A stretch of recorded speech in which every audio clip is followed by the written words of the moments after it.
pastor, en la capacitación que vamos a estar ya tomando las predicaciones acerca de las palabras, los keywords, las palabras claves que estuvimos utilizando durante la convención. Y yo, durante mi vida cristiana, con una de las que más me he identificado, con una de las que más he sido bendecida, es no solo con la palabra, sino con todo lo que ella encierra, y esa palabra es amor. El amor de Dios derramado en mi vida hizo posibles muchas cosas maravillosas, y me da la oportunidad de hoy, después de casi 32 años, poder estar aquí todavía como hija de Dios y con la oportunidad de compartir su palabra. Pero no solo quiero hablar sobre el amor a secas, sino quiero hablar del amor en la familia. Es conocido, sabido, mencionado, dicho, ¿verdad?, que la familia es la base de la sociedad. Yo he visto ciudades completamente vacías por la decisión de personas que ya no quieren tener hijos. Entonces esas ciudades quedan vacías, ellos emigran a las ciudades a trabajar, y esas pequeñas ciudades, colonias, lugares quedan vacíos porque ya no hay familias, ya no hay padre, madre, hijos que crezcan, las escuelas se cierran y empieza a haber cambios muy radicales en esos lugares. Si no hay familias, pues no hay muchas cosas. Una vez platicando con un chofer,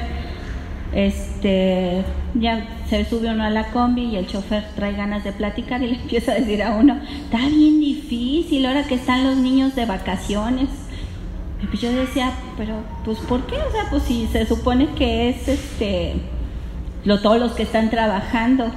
Pero él dice, no, es que cuando los niños están en la escuela hay mucho trabajo, dice, suben y bajan y vienen y van, y cuando los niños están de vacaciones la cosa se pone difícil, me dijo él. Entonces, realmente la sociedad sí tiene la necesidad de las familias, es necesario que haya familias. Ahora, también es necesario que estas familias estén compuestas por valores y por amor. ¿Qué sucede cuando en una sociedad no hay amor ni hay valores? Pues lo que hoy está pasando mucho en diferentes lugares de nuestro país.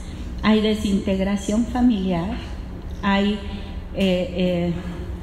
perversiones tan terribles, ¿verdad?, como violaciones a niñas. Hay situaciones espantosas por falta de amor y de valores. Es bien tremendo pensar que la familia en México hoy en día, las familias en México hoy están padeciendo de esa falta de valores. Es bien terrible ver que nuestro país está cayendo en situaciones bien caóticas, como la desaparición masiva de personas, de niños, de jóvenes. Es muy tremendo ver que la falta de valores y el amor en la familia es la causa de todas estas consecuencias. La familia es bien importante para Dios. De él surgió la idea. Dios nos podía haber creado para vivir aislados, haber puesto unos poquitos en un continente, en un país, en un terreno, uno, y así nos pudo haber creado. Pero ese no era el propósito de Dios. El propósito de Dios era que viviéramos en comunión, en comunidad, en unidad. Entonces nos necesitamos no solo para la continuación de la raza humana, sino para apoyarnos, construir y hacer la voluntad de Dios sobre la tierra.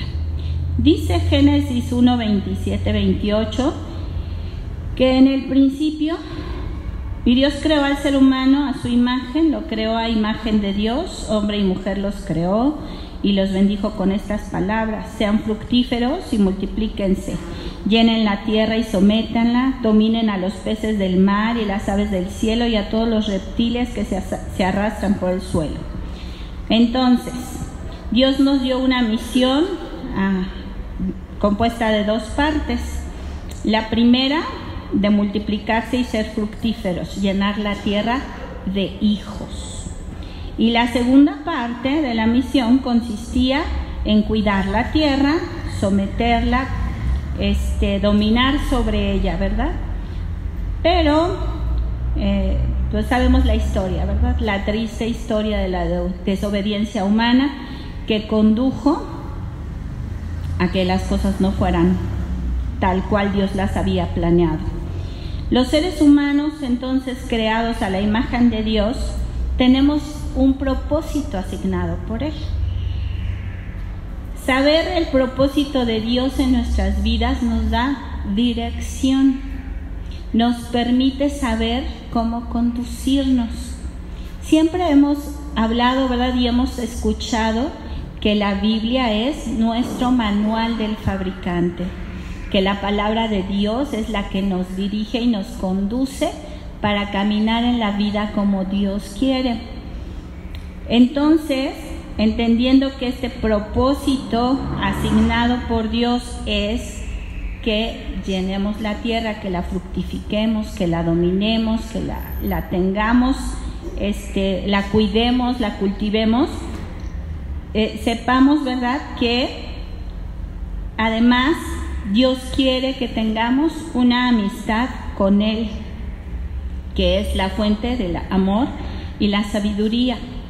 Cuando Dios creó a Adán y Eva, a mí siempre me gusta mucho esa palabra que dice que el Señor venía a la tarde del día para hablar con ellos. Y eso me habla de una relación muy íntima entre Dios y el hombre, y eso habla del propósito que Dios tenía de unidad y comunión con el hombre en la tierra al crearlo. Cuando el hombre desobedeció, ¿verdad?, pues esto trajo esa división entre Dios y el hombre. Pero fíjense cuánto nos amó Dios, que no dejó que las cosas permanecieran así. Dios buscó al hombre, escogió un pueblo primero, ¿verdad?, eligió una familia, eligió una genealogía y trajo a alguien que pudiera volver a ligarnos a Él, que volviera a reunirnos con Dios, volvamos a tener esa comunión con Dios. Entonces, una de las cosas primarias que Dios nos enseña, ¿verdad?, en su creación, es la unidad en el matrimonio. O sea, Dios en el Nuevo Testamento nos habla y nos hace mucha alusión a de que nosotros somos la esposa, ¿verdad?, de la novia, y seremos la esposa del Cordero, y que un día estaremos para siempre con el Señor por la eternidad. Pero mientras tanto, pues yo no sé usted, pero pues yo cuando era novia de mi esposo, pues hablábamos horas y horas y queríamos vernos lo más posible y estar unidos el mayor tiempo posible. Y de hecho, pues ahora que ya estamos casados y por alguna razón nos separamos algún momento, un tiempo, pues así como que, ay, ¿dónde está? O sea, Dios nos llamó para estar en unidad en el matrimonio. Entonces, Dios pone esta imagen en el matrimonio de lo que Él quiere con nosotros. Él quiere que nosotros con Él seamos una unidad, y Él crea en el matrimonio esta unidad.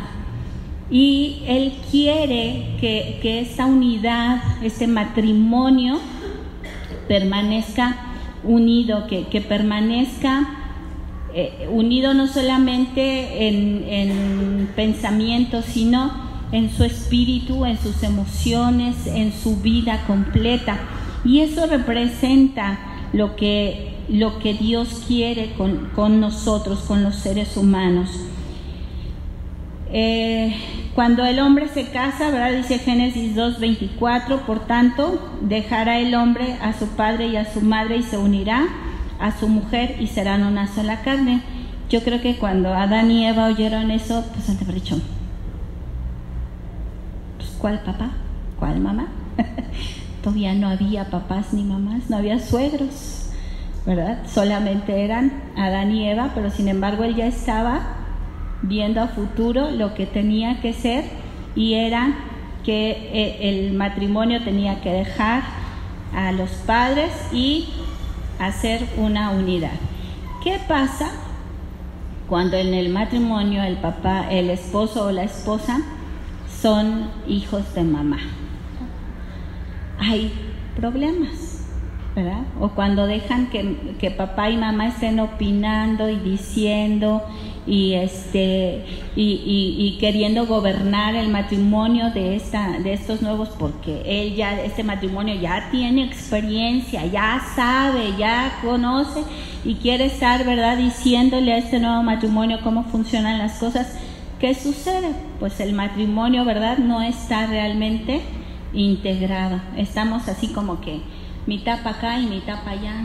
No estamos realmente abrazando a nuestro esposo o a nuestra esposa, sino que hay una división, cosa que Dios no quiere dentro del matrimonio. Él quiere que haya unidad. En estudios recientes, pues una de las premisas que tienen los psicólogos es que los matrimonios, el esposo y la esposa que están unidos, fortalecen más la autoestima y la seguridad de los hijos que un matrimonio que la esposa o el esposo solo se dedica a los hijos y ve por los hijos y hace por los hijos.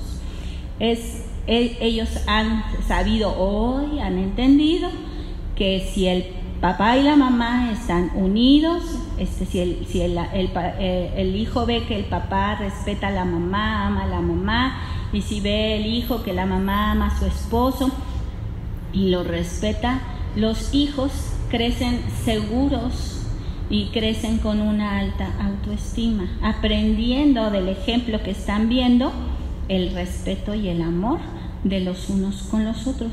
Entonces, la unidad que Dios quiere en el matrimonio, que dice desde el principio que dejemos padre y madre y se unan, tiene ese propósito que los psicólogos apenas están descubriendo, ¿verdad?, recientemente. En el matrimonio, Dios quiere que haya un crecimiento en la familia de forma espiritual. O sea, Dios no nada más unió al matrimonio para que se hagan felices el uno al otro, para que se acompañen, para que se complementen, sino para que haya un crecimiento espiritual. Dice Deuteronomio 6, 6 y 7, grábate en el corazón estas palabras que hoy te mando, incúlcaselas continuamente a tus hijos, háblales de ellas cuando estés en tu casa y cuando vayas por el camino y cuando te acuestes y cuando te levantes. La vida espiritual es algo muy importante para el Señor. Cuando Adán y Eva fueron retirados del jardín del Edén, no fueron retirados de la presencia de Dios, porque si nos damos cuenta, Adán y Eva inculcaron a sus hijos a ofrendar a Dios. Por eso Caín y Abel trajeron su ofrenda delante de Dios. Entonces ellos les enseñaron, les hablaron, Adán y Eva les hablaron a sus hijos acerca de Dios. Obviamente no está expreso en la Biblia, ¿verdad? No lo vamos a leer, que se sentaban con ellos y les hablaban y les decían, pero el hecho de que Caín y Abel trajeran sus ofrendas delante de Dios nos habla de que sí habían sido instruidos por Adán y Eva acerca del amor a Dios, del temor a Dios.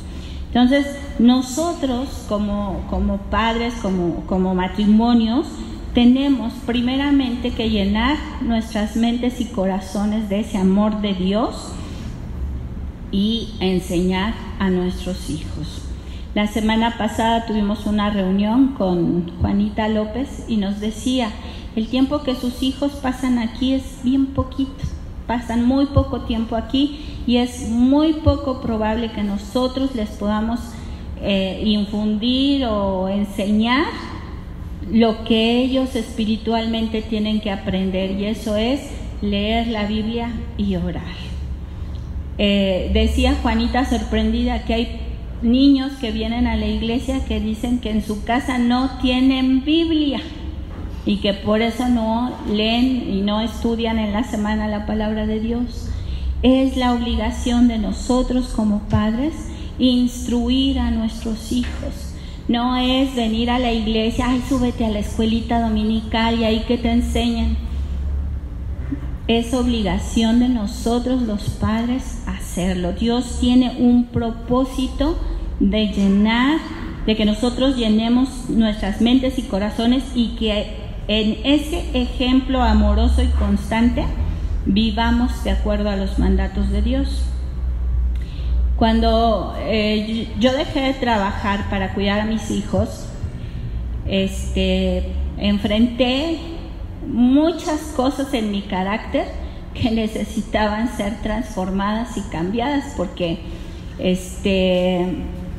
no sabía yo cómo educar a mis hijos. O sea, los amaba y pues yo luego era muy gritona, los regañaba mucho, era muy iracunda y les hablaba muy duramente a mis hijos.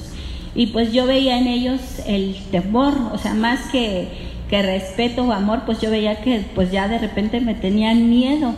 Y entonces, pues viendo la palabra de Dios, yo decía, no, pues no, yo creo que no es así como Dios quiere que sean las cosas.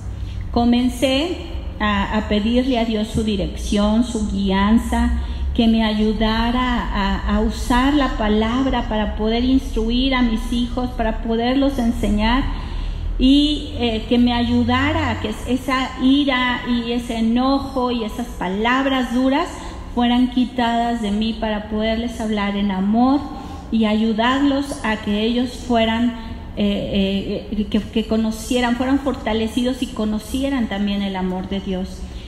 Yo fui confrontada y recordaba que para mí mi papá pues era un ogro, ¿verdad? Que siempre era duro, golpeaba, violento.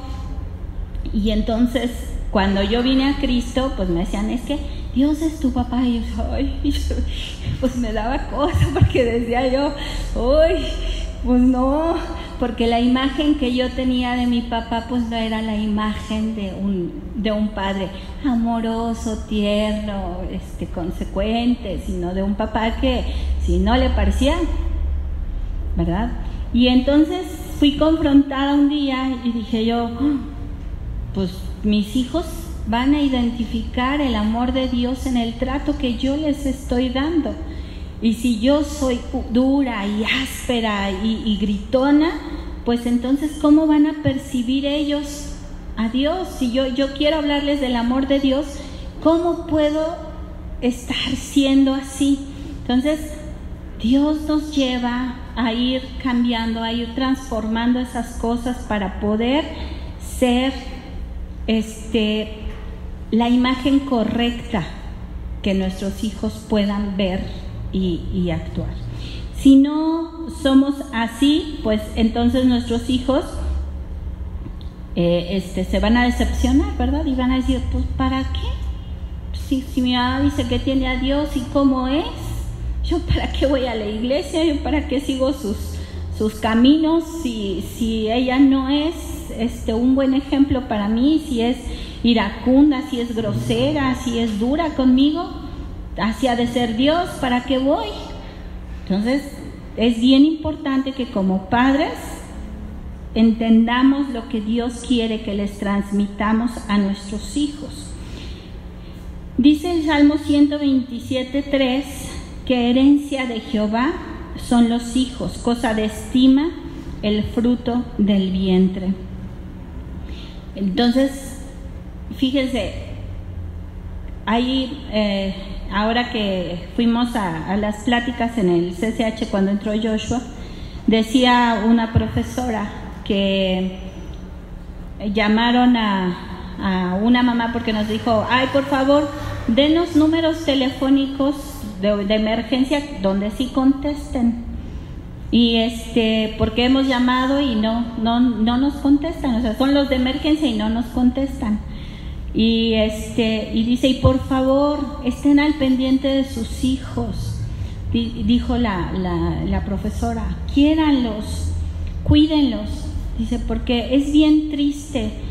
Dice, en una ocasión llamé a la casa de una mamá porque la hija había reprobado todas las materias y no entraba a las clases y pues llamé a su casa, ¿no? Para comentar con su mamá y pedirle que prestara atención a esta situación y dijo la maestra, y fui terriblemente impactada cuando la mamá me dijo, ay, ¿sabe qué? A mí ni me llame porque yo ni quería esa hija y ni la quería tener y a mí no me interesa lo que le pase, no me vuelva a llamar.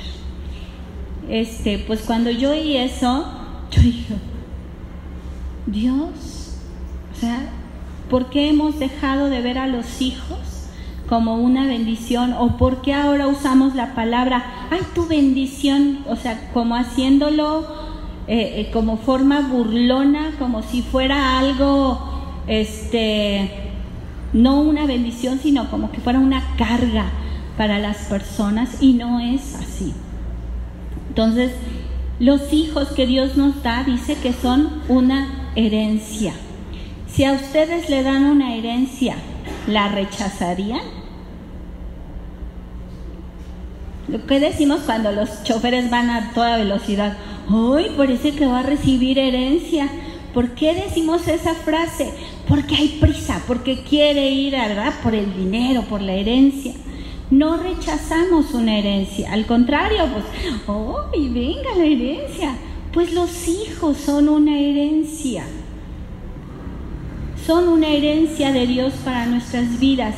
Y algo que yo he observado durante los años que Dios me ha concedido es que al darnos Dios los hijos, Dios nos da también los medios para poder ver por ellos, para mantenerlos, para cuidarlos. Yo creo que ahorita Ángel podrá ser fiel testigo de la provisión de Dios, porque pañales y leche y muchas cosas, o sea, créanme que el gasto es así de pero Dios es fiel y es bueno, y al darnos esa herencia, a darnos esos hijos, Dios se encarga de proveer. Aquí los mexicanos dicen, trae su torta bajo el brazo, pero no es así, es la herencia de Dios. Entonces, no debemos de ver a los hijos como una carga económica, no debemos ver a los hijos como algo impuesto o algo malo, sino como algo deseable, algo bueno, algo agradable que viene de parte de Dios. Debemos de amarlos, de educarlos, de enseñarlos a ser buenos ciudadanos y hacerles partícipes de todas las cosas buenas que Dios nos ha dado. Dice también Proverbios 22:6, instruye al niño en el camino correcto y aún en su vejez no lo abandonará. Cuando comenzamos a educar a nuestros hijos desde pequeñitos, les empezamos a enseñar valores, les empezamos a enseñar la palabra de Dios, podemos estar confiados de que conforme van creciendo esos valores los van a mantener arraigados a lo que ellos ya han aprendido. Este proverbio es una instrucción para los padres, es algo que los padres tenemos que hacer.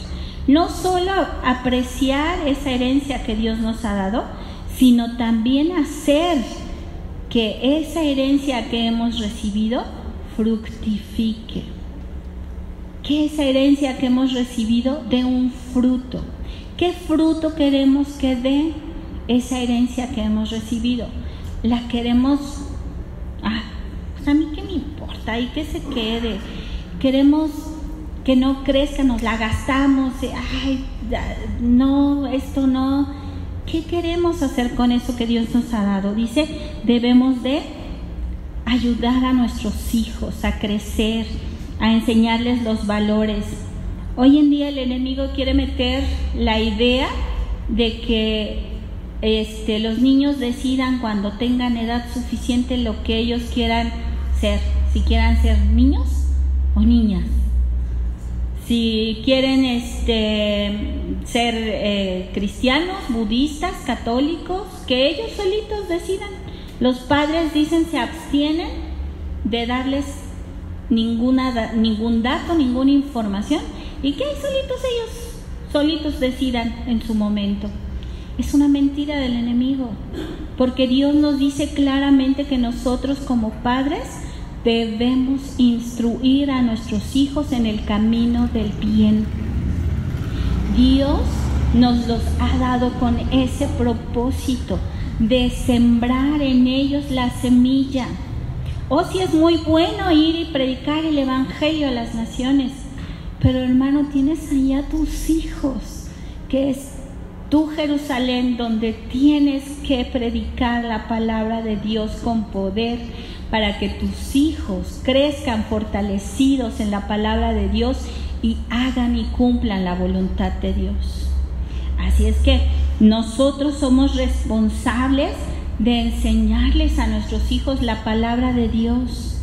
No se vale decir, es que en la iglesia, en la escuelita dominical, no le enseñaron, no le dijeron cómo, porque eso no le corresponde a los profesores de aquí, le corresponde a los padres. Una buena base espiritual le ayudará a enfrentar los retos que la vida le presente. Yo aquí veo muchos jóvenes que han venido desde pequeñitos y aquí siguen, porque fueron instruidos en el camino del Señor.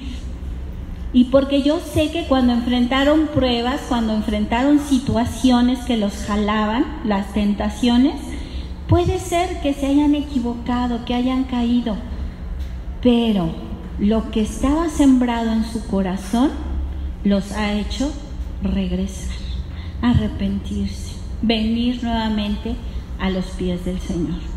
Entonces, lo que sembramos en nuestros hijos desde pequeñitos va a fructificar. Es una ley. Todo lo que el hombre siembre, eso va a cosechar. ¿Qué sembramos en nuestros hijos? Primeramente, amor. Primeramente, amor. Porque es el amor el que les va a dar a ellos la seguridad, es el que les va a dar a ellos la confianza, es el que les va a dar a ellos la oportunidad de ser personas de bien. Entonces, estamos puestos como padres para instruir al Señor.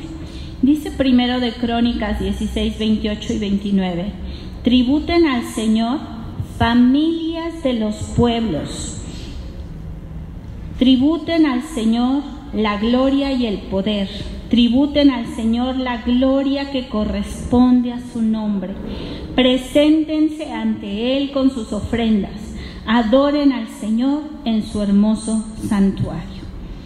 Adorar juntos al Señor es otra parte importante. Yo no sé usted, pero a mí me gusta el domingo venir a la iglesia y adorar a Dios. Es un momento tan especial para mí. Yo sé que no canto bien, pero para mí es el momento de estar con mis hermanos, con mi familia, juntos, adorando a Dios. Me encanta también cuando estoy en la casa oyendo mis alabanzas y entran mis hijos y entran cantando también, que ellos saben las canciones y las cantan también. Me encanta, me gusta, me alegra mi corazón. Cuando descubrí la canción de Juan Carlos Alvarado, Si tan solo tocara el borde de tu manto, bueno, pues en mi carro sonaba seguido, diario, siempre que me subía al carro, esa era la que tenía. Y mis hijos ya sabían el momento exacto donde empezaba él. Si tan solo, y cantaban junto conmigo. Y eso es algo que no aprenden porque se los impongamos o porque les digamos que lo tienen que hacer. Eso es algo que aprenden porque nos ven haciéndolo. y porque ven el gozo en nosotros y ven ese amor a Dios que tenemos, y ellos también quieren participar. Somos llamados como padres, como familias, a adorar y a alabar a Dios por el gran amor que Él ya ha impartido en nuestros corazones. La familia que está unida no solo por lazos de sangre, sino también en el área espiritual, disfrutará de una relación más profunda y real. Sus miembros estarán unidos en espíritu, recibiendo la bendición que Dios concede a todos los que le sirven. Es una bendición alabar al Señor. Y Dios, como familias, quiere que le alabemos todos juntos.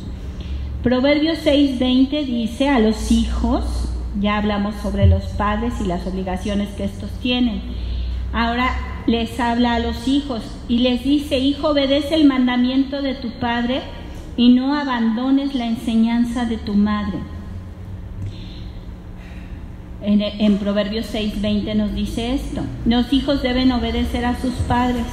Ayer se hizo en el curso de capacitación ahí una breve lluvia de ideas acerca del respeto, y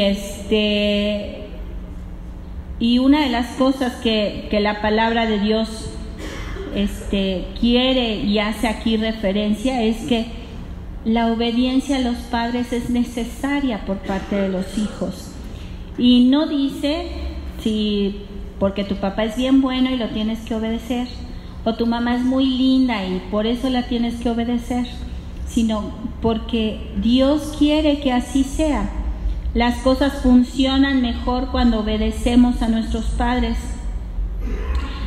Como hijos nos sentimos gozosos de alegrar el corazón de nuestros padres.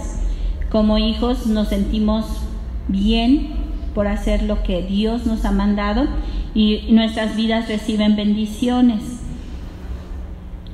Cuando apenas leí por ahí una frase que dice: si crías bien a tus hijos vas a poder consentir a tus nietos, pero si consientes a tus hijos vas a tener que educar a tus nietos. Entonces es bien importante, ¿verdad?, que los hijos permanezcan en obediencia a los padres y sean correctos y cumplan el mandamiento que Dios tiene.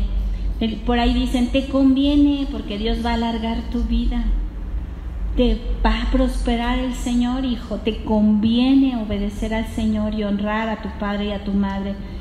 Así es que para los hijos también el Señor da instrucciones. La palabra de Dios, recordemos, es nuestro manual de vida. Entonces, esta instrucción para los hijos es que ellos sean obedientes a los padres. Dice Proverbios 17:6: la corona del anciano son sus nietos, y el orgullo de los hijos son sus padres. Pues bueno, ya lo mencioné, mi papá no fue lo máximo, ¿verdad? Pero puedo decir que mi mamá fue grandiosa. Mi mamá fue preciosa, hermosa. Ella oraba por mí, doblaba sus rodillas por mí, por mi salvación, porque fuera yo guardada, porque el Señor estuviera siempre conmigo. Y nosotros como hijos debemos de sentirnos orgullosos de los padres que tenemos. Yo hoy entiendo que la vida de mi papá sufrió en su infancia y sufrió muchas cosas que lo llevaron a ser como era.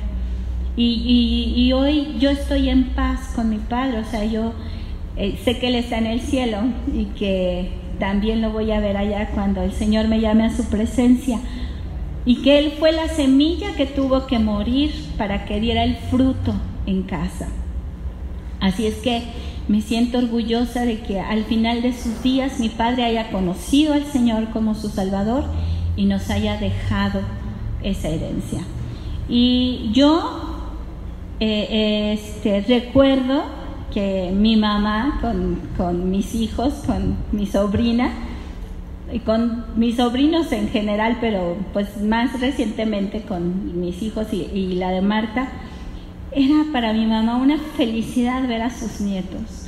O sea, era estarles cantando y era, o sea, cantarles y enseñarles, y los ojitos y la manita y la patita, y era una cosa tan hermosa para mi mamá tener a sus nietos. Y nosotros como hijos debemos de honrar a nuestros padres y darle gracias a Dios, no tratarlos como, híjole, luego veo fotografías de padres golpeados, ancianitos golpeados, que los abandonaron o que los fueron y los dejaron lejos de casa y ahí los abandonaron, y yo digo, ay Dios, ¿por qué? Fueron padres, pues pueden haberse equivocado todo lo que pudieran haberse equivocado, pero como hijos, ¿es eso lo correcto? ¿Es eso lo que Dios quiere de nosotros? Yo creo que no. Entonces debemos de honrar a nuestros padres aun cuando ellos son ancianitos. Vamos ahora a entrar así en esto de la división, de la disfunción en las familias. Dice Marcos 3:25, y si una familia está dividida contra sí misma, esa familia no puede mantenerse en pie. Es muy triste ver familias que solo se hablan para pelear o que ni siquiera se hablan. Y es ahí donde radica mucho del problema que tiene nuestra sociedad hoy en día. Estamos llenos de falta de perdón, llenos de ira, de enojo, de frustración, de ofensas, ¿verdad? Nos sentimos muy ofendidos y difícilmente las familias hoy en día se mantienen en unidad. Yo recuerdo, no recuerdo, o sea, es algo que estamos todavía viviendo en la familia de mi esposo. Entre dos hermanos hubo una discusión, y es una discusión que tiene ya más de 10 años y hasta hoy siguen sin hablarse. Y está la refaccionaria de uno de mis cuñados, está la puerta de mi casa y la refaccionaria del otro cuñado, y no se hablan. Y hay esa disensión, y créanme que para el resto de la familia pues es algo bien difícil, porque el problema es entre ellos, pero pues luego si tú le hablaste a aquel, ¿y por qué le estabas hablando? Y si le hablas a este, ¿y por qué le hablaste a este? O sea, hay esa situación que genera un rompimiento. ¿Cuántos padres nos equivocamos en la educación de nuestros hijos y no sabemos pedir perdón a nuestros hijos? O sea, pues yo soy el papá, ¿yo cómo le voy a pedir perdón a mi hijo? ¿Verdad? Hay muchos padres que tienen esa actitud. Y pues muy temprano, cuando Joshua estaba chiquito, Dios me enseñó que yo tenía que aprender a pedir perdón, porque Joshua era orgulloso y no sabía pedir perdón. Y por más que le decía yo, pide perdón, no lo hacía. ¿Saben cuándo aprendió? Cuando yo me equivocaba, yo iba y le decía, hijo, ¿me perdonas? Me equivoqué, no debí haber hecho esto, debí de haberme comportado de esta otra forma y te pido que me perdones. Fue cuando entonces él empezó a pedir perdón. Pero para empezar tenemos que hacerlo aquí en nosotros. Cuando Dios nos confronta, obedecer a su voz y decirle, sí Señor, está bien, no quiero, me cuesta, me duele, es reconocer un error en mí. A veces hasta pensamos que nos vamos a ver débiles entre nuestros hijos, es como que vamos a bajar la guardia y que a lo mejor ellos van a generar algún abuso sobre nosotros, pero no es así. Es enseñarles con hechos cómo las cosas deben funcionar. Hay hijos que se van de casa y no regresan jamás porque pelearon con su padre o con su madre y no quieren saber más de papá y mamá, y crecen en una situación aislada de la familia, desamorados, ¿verdad? Sin el amor de la familia, y entonces crece raíces de amargura en el corazón de esas personas. Hay películas, yo sé que han visto películas donde pasan esas dramas familiares, donde las familias no se hablan y por X situación llegan y se vuelven a reunir y los momentos son emotivos y ahí está uno chille, ¿verdad? Por ver esos reencuentros. Pero hay familias así, o sea, aunque lo vemos en la televisión o en las películas, hay familias así que necesitan la reconciliación, que necesitan el perdón. A veces como hermanos padecemos el dolor del enojo con ellos, con nuestros hermanos en la carne, ¿verdad?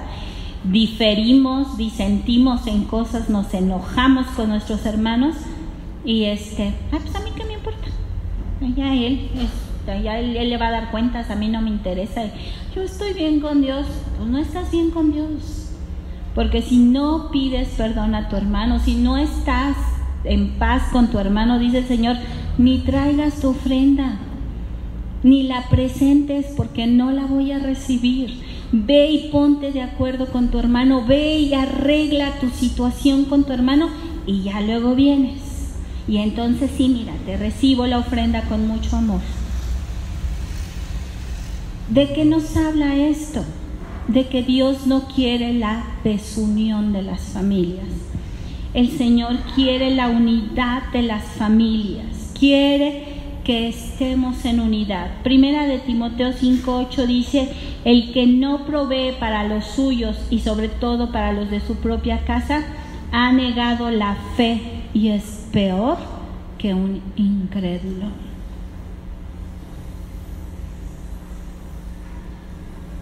Tiene un impacto tremendo esta palabra. El que no provee para los suyos. No quiero decir con esto que usted tiene que mantener a toda su familia, sus hermanos, sobrinos. Dios ha hecho la unidad de la familia, el papá, la mamá y los hijos. Ellos son su prioridad. A ellos tiene que proveer lo que necesitan. Está hecho el matrimonio, la unidad del matrimonio para ello, para suplir. Pero si Dios te ha bendecido y te da la oportunidad de ayudar y no lo haces, está siendo, dice, peor que un incrédulo.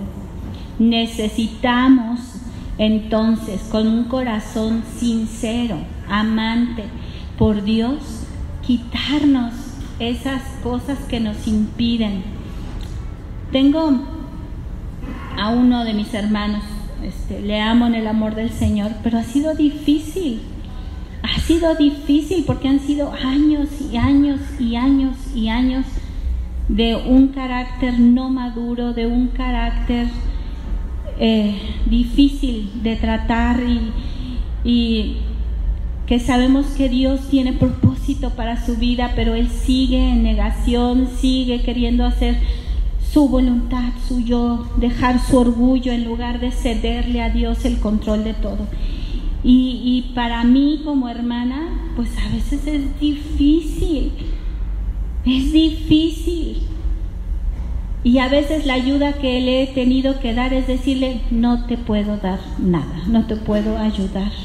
Porque estarle dando a veces es peor que no darle.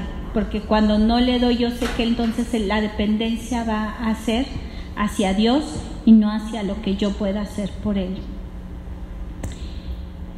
Ahora, hemos dicho, ora por tu amigo, tu familiar y tu vecino. Y orar no es suficiente. ¿Cuántos de nuestros familiares tienen otro tipo de necesidades y vienen a nosotros? ¿Y nosotros qué hacemos? Vete con Dios, voy a estar orando por ti. Pues no, hay que sacar, a ver, tengo un pan, mitad para ti, mitad para mí. Tengo 1 kilo de arroz, mitad para ti, mitad para mí. Tengo 1 litro de aceite, micha y micha, ¿verdad? Hay que ayudar cuando tengamos esa posibilidad. Dios quiere esa unidad. Ya hoy en día todos vemos para nosotros, para mi casa, para mí. Y somos muy egoístas y no extendemos nuestros brazos y nuestro corazón para darle al que necesita.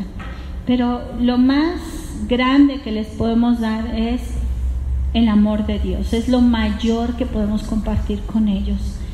Qué hermoso sería que todas las familias pudieran estar en unidad de espíritu, en unidad de amor. A veces nos ha tocado allá con los nuevos creyentes, me ha tocado escuchar a veces: es que yo no puedo perdonar, cuando hablamos del tema del perdón. Es que yo no puedo perdonar a mi hermano porque me hizo y entonces le digo: pero Dios ya te perdonó tanto. Dios ya te perdonó tanto a ti. ¿Y qué dice el Señor? Si no perdonamos, Él no te va a perdonar. Entonces cuando les dices eso, así como que, entonces a fuerzas, sí es a fuerzas. Si tú quieres el perdón de Dios, si quieres la comunión con Dios, si quieres estar en unidad con Dios, sí es a fuerzas el perdón.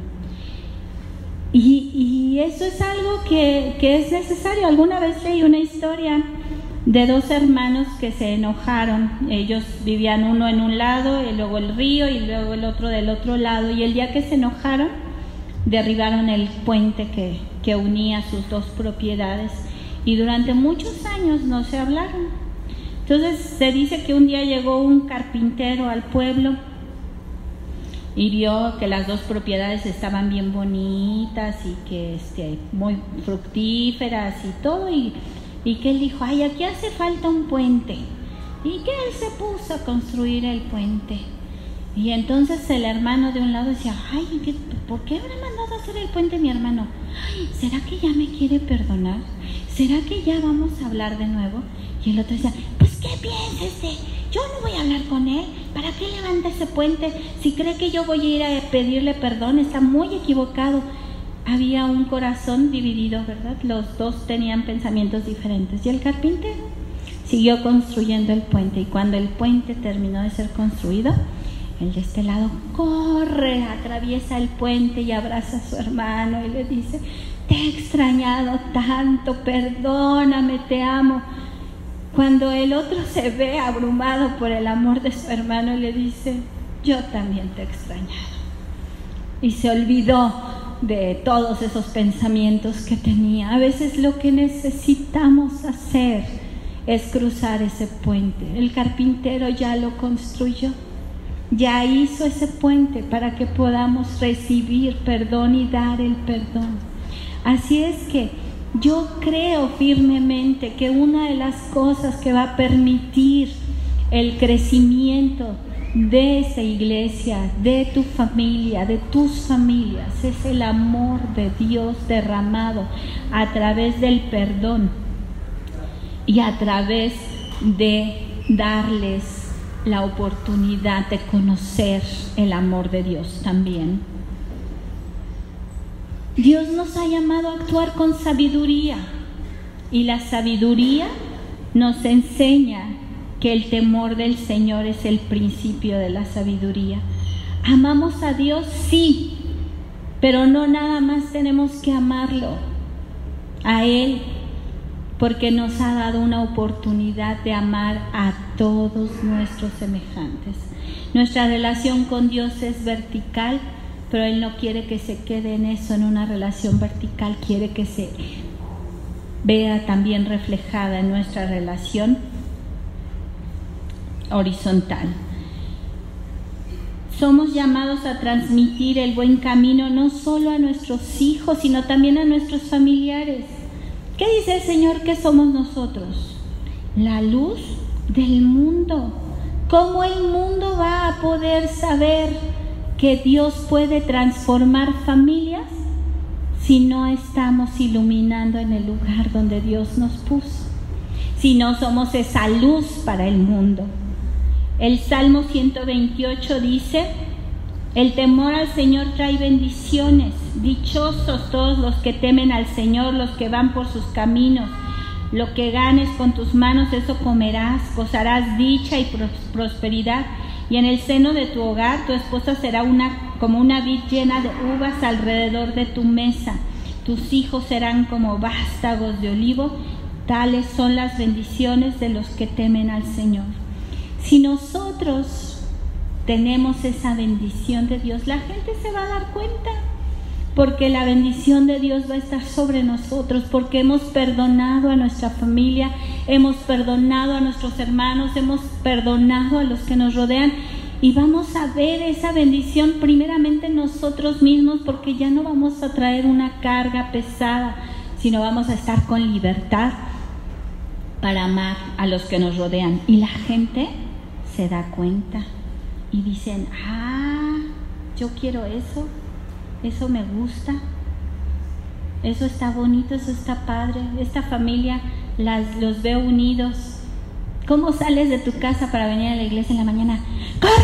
¡Apúrense! ¡Ya se nos hizo tarde! ¡Ándales! ¡Corran ya! ¡Ay, mira, te dije! Y créanme que los están viendo alrededor.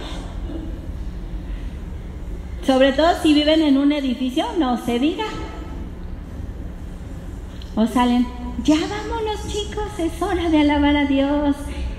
¿Qué ve la gente alrededor de ti? ¿Qué observan en tu vida? ¿Cómo testificas lo que Dios ha hecho por ti? Pues yo tengo una vecina y ni se habla. Yo conozco a su hermana y ni le habla a su hermana y dice que es cristiana.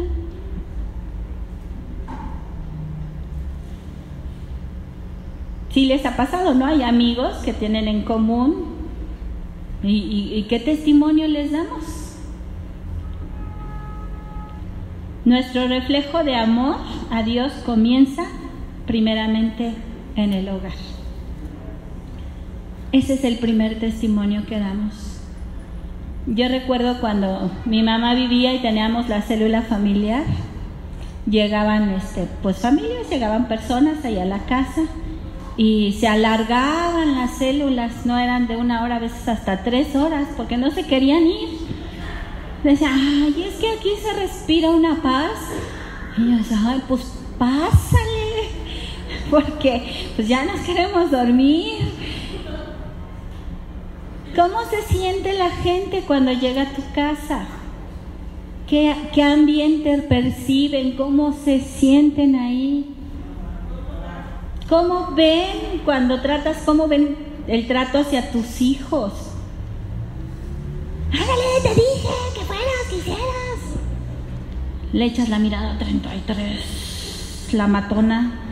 ¿Cómo tratas a tus hijos en casa? ¿Cómo los ven los que llegan de visita ahí?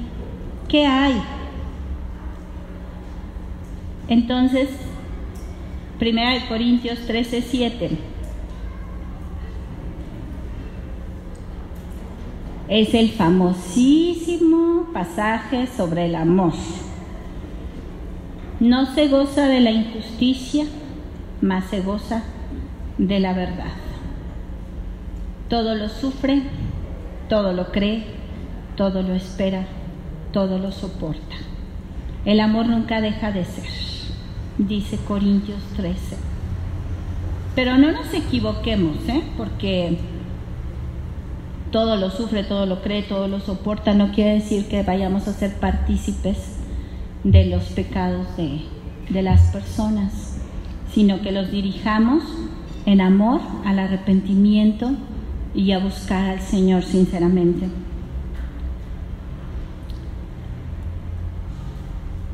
Juntos, cuando estamos en amor, los retos que la familia, la vida misma nos trae pueden ser superados. Qué bien se siente cuando cuentas con una familia que te ayuda cuando necesitas, que sabes que van a estar ahí para ti, para ayudarte. Yo me siento muy bendecida porque tengo una hermana con la que cuento siempre y que, ay manita, no, ay manita, estoy bien feliz, ay manita, siempre está ahí para mí. Es una bendición tener la familia. Es una bendición tener a alguien con quien contar. Los miembros de la familia deben estar dispuestos a pedir perdón y perdonar, a creer en la bondad y el amor de los otros y a dejar pasar esas pequeñas manías o rarezas de los demás que a veces nos agobian. El único amor perfecto que vamos a encontrar en nuestra vida es el amor de Dios. Así es que no esperemos que nuestra familia sea perfecta o nos ame de manera perfecta. Tenemos que llenar nuestras vidas de Él para que ese amor pueda fluir y que haya ese perdón en las familias. Dios en esta ocasión me ha llamado a compartirles esto porque necesitamos que en esta iglesia el amor sea algo que se sienta nada más de llegar, que lo puedan ver, que no, yo no me siento allá porque se sienta fulanito, mira, ahora se fue a sentar allá, mejor vámonos para acá. Dios quiere que el amor sea sincero, sea fuerte, sea duradero.